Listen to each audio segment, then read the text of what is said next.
My husband told me he was dying, so I stayed. I forgave. I put my whole life on hold for him. Then I found out the hospital he was being treated at had no record of him ever being a patient. Before I get into it, if you like long Reddit-style stories about relationships, betrayal, and nuclear but legal revenge, please hit like and subscribe. It really helps small channels like this reach the first 1,000 subscribers and tells the algorithm you want more full stories like this. Alright, here's how my terminally ill husband blew up our marriage all by himself. I'm 30F. My ex-husband, Ryan, is 32M. We met in our mid-20s working at the same company. He was funny, charming, and that class clown, but somehow still gets his work done way. I was the serious one, spreadsheets, calendars, color-coded to-do lists. Opposites attract, I guess. We dated for about 2 years before getting married. At the time, I thought I'd hit the jackpot. He was affectionate, made me laugh, and always told me how lucky he was to have someone stable and organized in his life. I'd be sleeping on a mattress on the floor eating cereal out of the box if it wasn't for you, he'd say dramatically, hugging me from behind while I did our budget. Looking back, that line hits very differently. We settled into a little house in the suburbs. I worked in project management, he worked in sales. Our deal was simple. I handled most of the planning and finances. He handled social stuff and home projects. It worked for a while. The first cracks showed up in his job. Ryan's income was commission-heavy. When he had a good month, he'd come home buzzing, talking about big deals he'd closed. When he had a bad month, the mood in the house went dark. He'd snap at small things, play video games till 3 a.m., binge junk food, and say stuff like, "What's the point? The system's rigged anyway." For the first couple of years, we balanced each other. I'd encourage him, he'd calm down, then he'd get back on the horse. Then he was put on a performance plan at work. They didn't fire him, but the message was clear. Hit certain targets or you're out. Instead of kicking into gear, it was like his brain shut down. He started missing mornings entirely, working from home that looked a lot like scrolling his phone in bed. I'd leave for the office with him still in sweatpants. I'd come back 8 hours later and find him in the same spot. I tried being supportive. "Maybe you should talk to a therapist," I said gently. "You seem burned out." "I don't need a therapist," he snapped. "I need a break. I've been grinding for years." He'd been grinding for maybe 3. Meanwhile, I'd steadily climbed at my job, picking up more responsibility and better pay. It wasn't that I minded earning more. It was the entitlement that started creeping into everything. He began pushing back on any conversation about money. "You're obsessed with budgets," he'd say. "We're fine, we're young. Why are you hoarding savings like a dragon?" "Because retirement exists. Emergencies exist," I'd answer. "And because I watched my parents fight about money my entire childhood, and I don't want that." We had the same fight in different outfits for months. Then came the blow. One Thursday in early spring, I got a call at work. "Hey babe," Ryan said, voice weirdly flat. "Are you sitting down?" My stomach clenched. I shut my office door and sat. "What's wrong?" I asked. "I just left the doctor," he said. "I've been feeling weird lately, dizzy, tired. I didn't want to freak you out, so I went in alone."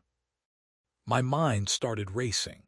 I thought maybe anemia, maybe something with his blood pressure. I had no idea I was about to step into a full-blown nightmare. "They found something," he said. "A tumor near my kidney. They think it might be cancer." I felt the world tilt. "Did they say it is cancer?" I asked, heart pounding. "What tests did they run? What did they tell you exactly?" He launched into a foggy description. Ultrasound, some markers needing more tests, oncology referral. He spoke quickly, leaving gaps I didn't question because my brain was screaming. I left work early. my boss waving me out with a worried look. When I got home, Ryan was on the couch, eyes red, a crumpled paper in his hands that looked like a lab order. He looked up at me with this wounded expression that made my heart crack. "I didn't want this for us," he whispered. I sank down next to him and held him. We cried together.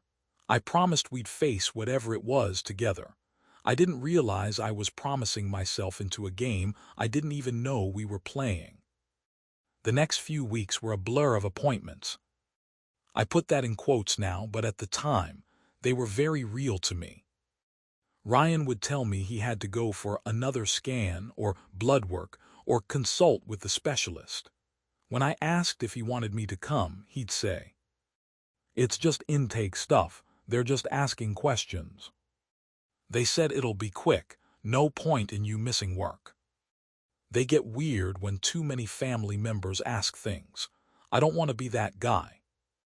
He'd come back looking exhausted, sometimes with a bandage in the crook of his arm, which I now realize is very easy to fake with supplies from any pharmacy. After about a month of this, he sat me down again. "They confirmed," he said quietly. "It's malignant, stage 2. They think they caught it early, but it's serious." I felt like my insides turned to ice. I asked a million questions. What type? What treatment? What's the prognosis? He had vague answers, mixed with medical jargon he could have picked up from Google in 5 minutes. I didn't know enough to challenge him. I was too busy imagining our future turning into hospital rooms and chemo and lost hair and all of it. That night I couldn't sleep. I stared at the ceiling, listening to his breathing, thinking, this is it. This is the for worse part. This is what marriage vows are for. Over the next few weeks, everything shifted. We had treatment schedules to plan around. He told his job and was put on leave. I spent nights on my laptop researching diets, alternative therapies, support groups. I made binders, color-coded sections, questions for his doctors, except he always discouraged me from coming. "It's just draining stuff," he'd say. "Same thing over and over. Scans, waiting, doctors talking at you. I don't want you to see me like that." I took him at his word because I thought I was respecting his dignity. I thought I was being a good wife. He started pulling the cancer card more and more.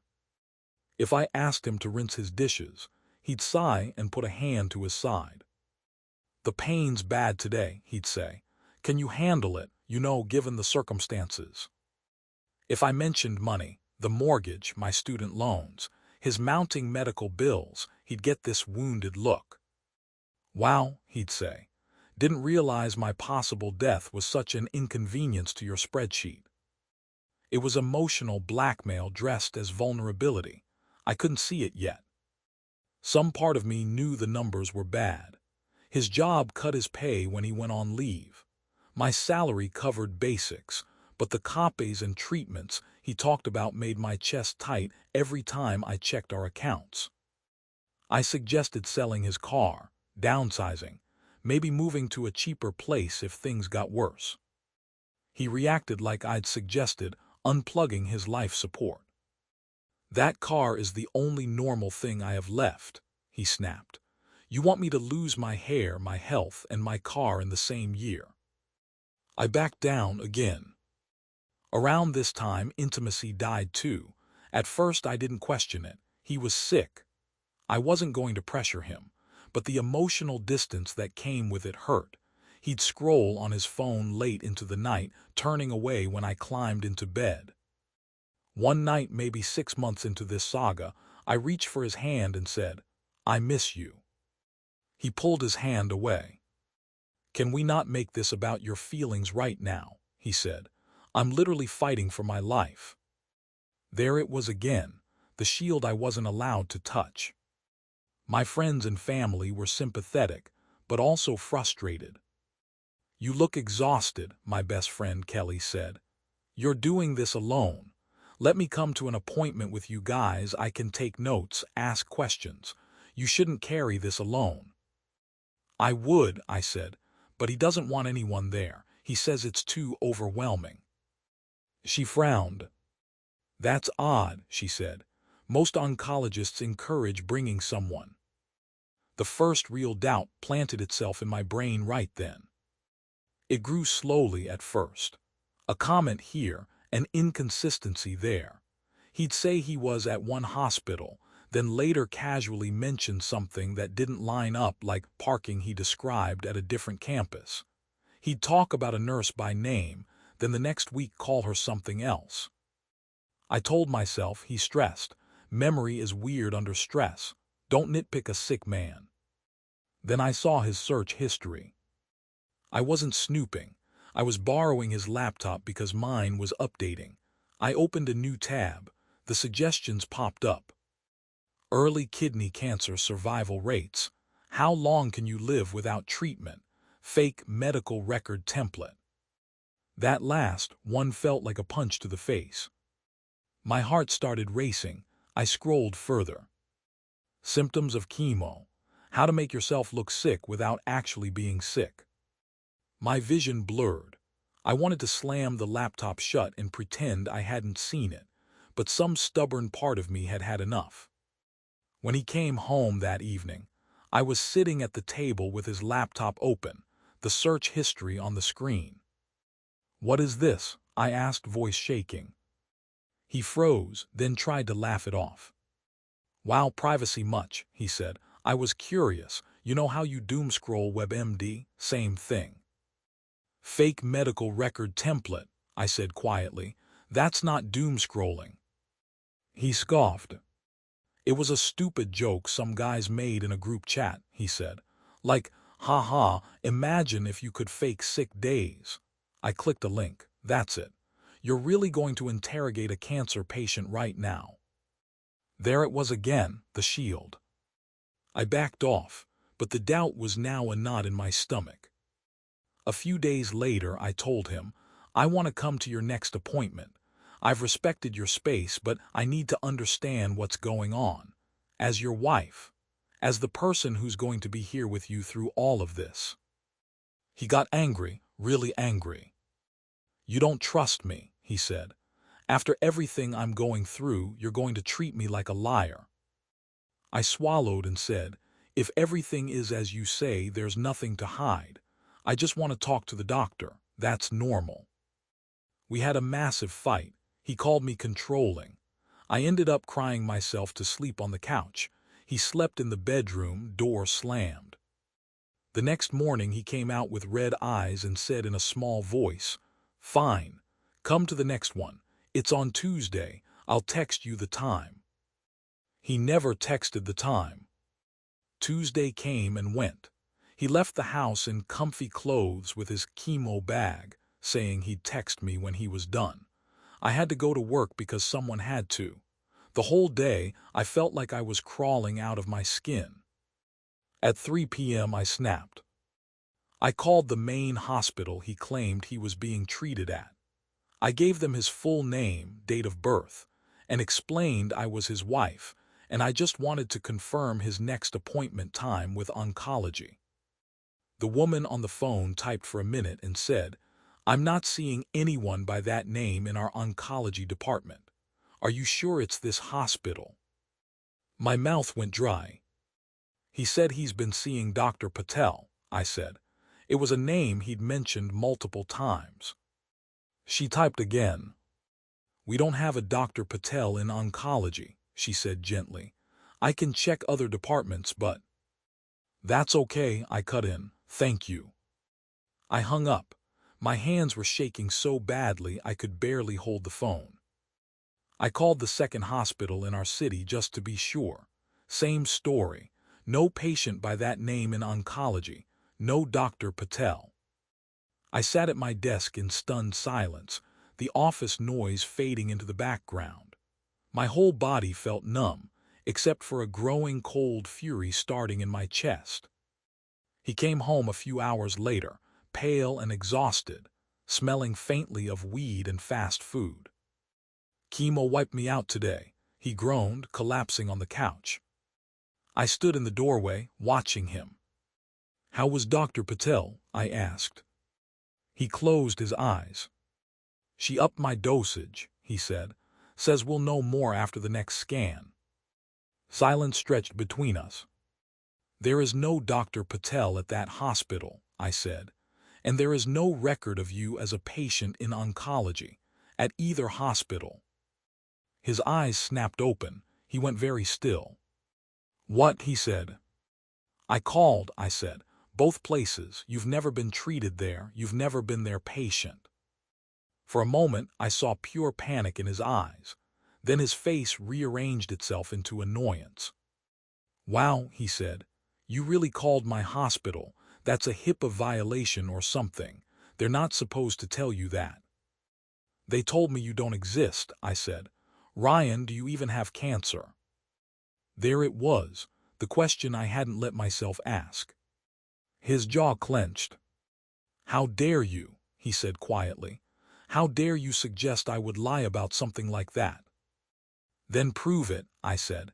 Show me your test results. Show me your portal. Show me one piece of paper with a real doctor's name on it. He erupted. You don't know what it's like to live with the possibility of dying, he shouted. I'm sorry I'm not handling it the way your little project manager brain thinks I should, but you're not handling it at all, I said, suddenly calm, because there's nothing to handle, is there? He threw his chemo bag at the wall. A couple of pill bottles rolled out. I picked one up, heart pounding. It was a mild anti-anxiety medication, prescribed by a primary care doctor from a year ago. Nothing about oncology, nothing about chemo. Did you ever have anything, I asked, even a scare, or did you just make it up? His shoulders slumped. For a second he looked almost small. I didn't make it up, he muttered, at first. He sat down, rubbing his temples. I did feel sick, he said. I was dizzy, tired. I went to a doctor, they said it was stress.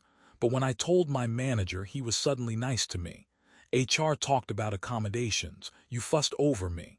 Nobody was mad at me about work or money. For the first time in forever, I wasn't the screw-up. I was fragile. People gave me a break. My stomach turned. So you leaned into it, I said, voice flat. I thought it would be temporary, he said quickly. Just long enough to get my head straight, figure things out. But then I told my parents, then your mom, then our friends. Everyone was so supportive. If I'd turned around and said, oops, I'm fine, they'd hate me. So you just kept lying, I said, for months, about having cancer, to your family, to your wife. He looked at me, eyes wet. You were going to leave, he blurted. I blinked. What? Before all this, he said, you were getting colder, distant, always on your laptop, always stressed. You talked about maybe separating finances. You mentioned taking a break. I could feel you pulling away. I thought back. I'd mentioned needing boundaries. I'd said we might need to talk about a trial separation if he didn't start taking responsibility for his life. You lied about dying so I wouldn't leave you, I said slowly. He stared at the floor. I panicked, he whispered. I thought if you knew I was sick, you'd stay. You'd remember why you loved me. I sat down across from him, my legs suddenly weak. Do you have any idea what you've done to me? I asked, voice shaking. I have spent months grieving you while you sit on my couch eating junk food and playing games. I have cried in showers so you wouldn't hear. I have worked extra hours planning a future where I might be a widow before I'm 35. And the whole time, you were using my empathy as a shield so you wouldn't have to grow up. He started crying. I know I messed up, he said, but can't you see I'm sick in another way? Mental health counts too. I need help, not punishment. I stared at him. You need a therapist, I said, and I need a lawyer. He flinched. You're going to divorce me over a mistake, he asked. A mistake is forgetting to pay a bill, I said. This is a con. You let everyone think you were dying. You manipulated me, your job, your parents, our friends. You stole months of my life and turned them into a performance. I don't know if I can ever trust you to tell me the truth about anything." The next week was surreal. He tried every tactic in the book. Apologies, tears, promises to get help. Anger, saying I was overreacting and throwing away our marriage over pride. Guilt, reminding me of vows, in sickness and in health. "You weren't sick," I kept repeating. "You pretended to be." I told my closest friends what had happened. Without exception, they said some version of, "That's beyond messed up." Kelly offered to let me stay with her. I declined for now. Instead, I quietly contacted a divorce attorney. I gathered financial records, copies of messages where he talked about his treatment, notes from conversations with HR at his job where he'd cited cancer as the reason for his leave. When I told him I'd seen a lawyer, he panicked. "If you do this, I'll lose everything," he said. "My job, my reputation. My parents will disown me. Please, we can work it out privately. Tell them it was a misdiagnosis. We can spin it." "There's that word again," I said. "Spin. You don't want to fix anything. You want to keep managing your image." I filed anyway. His parents called me, sobbing and angry. "How could you abandon our son when he's sick?" His mother cried. "He's not sick," I said. "He lied to you too." They didn't believe me at first, so I did something I never wanted to do. I forwarded them the email from the hospital confirming he'd never been treated there, then screenshots of his search history. Then, with a heavy heart, an audio recording of the conversation where he admitted he'd leaned into the lie to keep me. They went quiet after that. The divorce process was ugly, as they tend to be, but relatively straightforward. We had no kids. The house had some equity. We sold it and split it. I kept most of my retirement accounts. He kept his car and a portion of the cash. Honestly, I could have fought for more, given the financial and emotional damage he'd caused. I chose not to because I just wanted out. In mediation, he tried to spin it as a mental health crisis. "I was depressed," he said. "I didn't know how to ask for help." The mediator was sympathetic to his mental health but firm. "Depression explains avoiding work," she said. "It does not fully explain fabricating a serious diagnosis for months and manipulating everyone around you. You need individual therapy. Your soon-to-be ex-wife needs distance." The day the divorce was finalized, I went home to my small one-bedroom apartment, sat on the floor and cried. Not because I wanted him back, but because the weight of everything finally hit me. I had mourned a man who hadn't died. Then I'd had to mourn the marriage itself. People sometimes ask me which hurt more, finding out he didn't have cancer or going through the divorce. The answer is, they're tangled together. He killed the marriage the moment he decided my compassion was something to exploit. Months later, I heard through mutual friends that he had indeed started therapy. Good. I hope he learned something from this. Not for my sake, for whoever he dates next. He reached out once, about a year after the divorce. He sent a long message saying he was sober, in therapy, working a new job, and that he'd finally realized how much damage he'd done. He ended with, "I hope someday you can forgive me. Maybe we can even be friends again." I stared at that message for a long time. Then I replied, "I'm glad you're getting help. I genuinely hope you continue.